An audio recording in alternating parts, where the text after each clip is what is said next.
네, 김용환입니다. 같이 말씀 묵상하겠습니다. 제가 쓴 책 중에 미쳐야 미친다 라는 시리즈가 있습니다. 이 책은 미쳐야, 그러니까 완전히 뭐에 몰입돼서 미쳐야 도달한다, 미친다 라는 내용을 갖고 있는데요.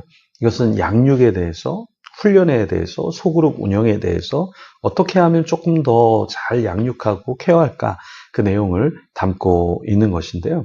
사실 이 책을 처음에 낼 때, 이런 책이 팔릴 수 있을까? 제자 훈련에 관련된 내용을 사람들이 이제 제자 훈련은 뭐 해봤자 소용도 없어. 그거 다 교회 뭐 부흥하게 하는 그런 프로그램이지, 어떤 좋은 건 아니야. 이런 냉대, 무용론이 사실은 좀 있었습니다. 그런데 이 책이 나왔을 때, 첫 번째 책이 나왔을 때, 미쳐야 미친다라는 책이 나왔을 때 상당히 많은 사랑을 받았습니다. 그리고 그 책을 읽으신 분들 중에서 너무 내용이 좋다라는 반응이 있었어요. 그래서 또 다음에 책을 내고 또 한 권 더 내서 세 권을 시리즈로 사실 냈었습니다.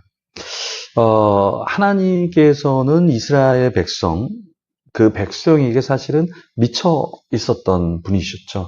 그래서 그 하나님의 사랑이 이스라엘에게까지 미칠 수밖에 없었던 것입니다. 그 내용을 오늘 또 살펴볼 텐데요. 출애굽기 34장 10절에서 26절의 말씀입니다. 미쳐야 미친다. 정말 미치도록 뭔가를 사랑해야 도달하는 거죠. 근데 하나님도 이스라엘 백성들을 너무나 많이 사랑하셔서 하나님이 언약을 깰 수가 없었어요. 그 언약을 하나님이 맺으시고 그것을 지키려고 하나님이 더 노력하셨다라는 것입니다. 10절에서 11절 말씀 먼저 읽어보겠습니다.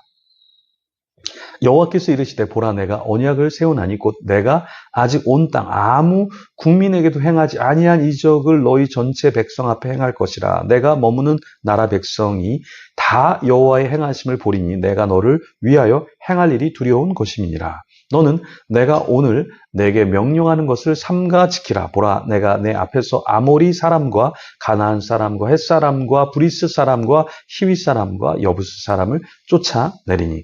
하나님은 왜 이 아모리 사람, 가나안 사람, 헷 사람, 브리스 사람, 히위 사람, 여부스 사람을 쫓아낸다고 하셨죠? 이스라엘 백성을 사랑하기 때문에 그렇게 하셨던 것이죠. 이 백성들은 너무 많은 죄를 지었기 때문에 하나님이 심판하시고, 근데 이스라엘은 그 당시 어떠한 민족이었냐면 굉장히 작은 민족이었습니다. 언약을 세우기에도 부족한 그러한 작은 민족이었죠. 근데 하나님이 그런 연약한 자를 사랑하셨습니다. 하나님의 사람들을 보면 뭔가 자랑할 만한 것이 있기보다는 정말 겸손할 수밖에 없는, 그래서 하나님을 드러낼 수밖에 없는 사람들이 참 많습니다. 건강이 안 좋은 사람, 또 학식이 낮은 사람, 또 출신 배경이 이렇게 좋지 않은 사람들도 참 많은데요. 근데 이런 사람들이 쓰임을 받을 때 자기를 자랑하지 않고 하나님만 드러냅니다. 이스라엘 백성들도 마찬가지였죠. 하나님을 고백할 수밖에 없는, 왜? 자기들의 힘, 어떤 권력, 이것이 자신들뿐만 아니라 모두가 다 아는 그런 연약한 작은 존재였기 때문에 하나님만 드러낼 수밖에 없었던 것이죠. 오늘 하나님이 우리를 사용하기 원하십니다. 저를 사용하시고 여러분을 사용하시는 이유가 뭘까요? 하나님을 자랑할 수 있기 때문에. 그렇죠. 저도 정말 공부를 못했는데요. 그래서 제가 화성신처를 하면서 목회자들 성경과 신학과 철학을 가르치면서 식사를 하는데, 목사님 공부를 못했다고요? 잘 못 믿겠다는 듯이 이야기를 하시더라고요. 그래서 제가 목사님도 공부를 못하셨다고 하는데 제가 더 사실 못했습니다. 이런 이야기를 했습니다. 그래서 저는 뭔가 설교를 하고 책을 쓰고 또 집회에 나가는 것 자체가 저한테는 사실 기적 같은 일입니다. 내성적인 사람이었고 말을 잘 못하고 또 글을 읽지도 못하고 쓰지도 못하는 그런 사람이었는데요. 성경 원어도 공부를 하고 유학도 하고, 그래서 제 인생에서 제가 뭘 잘해서 잘 됐습니다라는 이야기를 하기가 굉장히 어렵습니다. 하나님은 이런 작은 자를 사용하시면서 또 하나님이 그 작은 영혼을 사랑하면서 한 가지 갖고 있는 것이 무엇이냐면 하나님의 질투라는 거예요. 하나님은 질투하는 하나님이다. 14절에 보면 너는 다른 신에게 절하지 말라. 여호와는 질투라 이름하는 질투의 하나님 이라. 자, 하나님이 질투의 하나님임이라 이렇게 말하는 것은 우리에게도 여전히 하나님께서 야, 너네 다른 신을 사랑하지 마. 너네 나보다 어떤 부, 명예, 인기 그걸 더 사랑하지 마. 나를 좀 더 사랑하면 어떻겠니? 나랑 조금 더 독대하면 어떻겠니? 나랑 좀 더 함께 걸으면 어떻겠니? 이걸 우리 주님께서 말씀하고 있다라는 것이죠. 우리에게 여전히 주님은 우리와 함께 하기를 원하신다라는 거예요. 우리가 어려운 일을 당했을 때, 슬픈 일을 당했을 때 그냥 푹 꺼져 있는 것도 좋지만 그때가 하나님을 다시 잡고 하나님과 동행할 타이밍이라는 것이죠. 여러분, 하나님은 우리에게 계속해서 타이밍을 주십니다. 그 타이밍을 놓치지 않고 하나님을 고백하고 주의 모든 영광을 쫓아 사는 사람은 복된 인생을 살게 되는 것이죠. 하나님은 이스라엘 백성과 언약을 맺으셨어요. 그리고 하나님께서 15절에 너는 삶과 그 땅의 주민과 언약을 세우지 말지니, 사람들과 언약을 세우지 말고 하나님과 언약을 세웠으니까 나와의 언약을 지키며 살아라. 그러면서 15절에 이는 그들이 모든 신을 음란하게 섬기며 그들의 신들에게 제물을 드리고 너를 청하면 내가 그 제물을 먹을까 하며. 자, 왜 그 당시에 사람들과 언약을 맺냐면 그 언약을 맺으면 그들의 신을 음란하게 섬기게 되고 신에게 바쳤던 음식을 같이 먹으면서 또 그들이 말하는 것과 이 문화를 다 답습하기 때문에 그런 것이죠.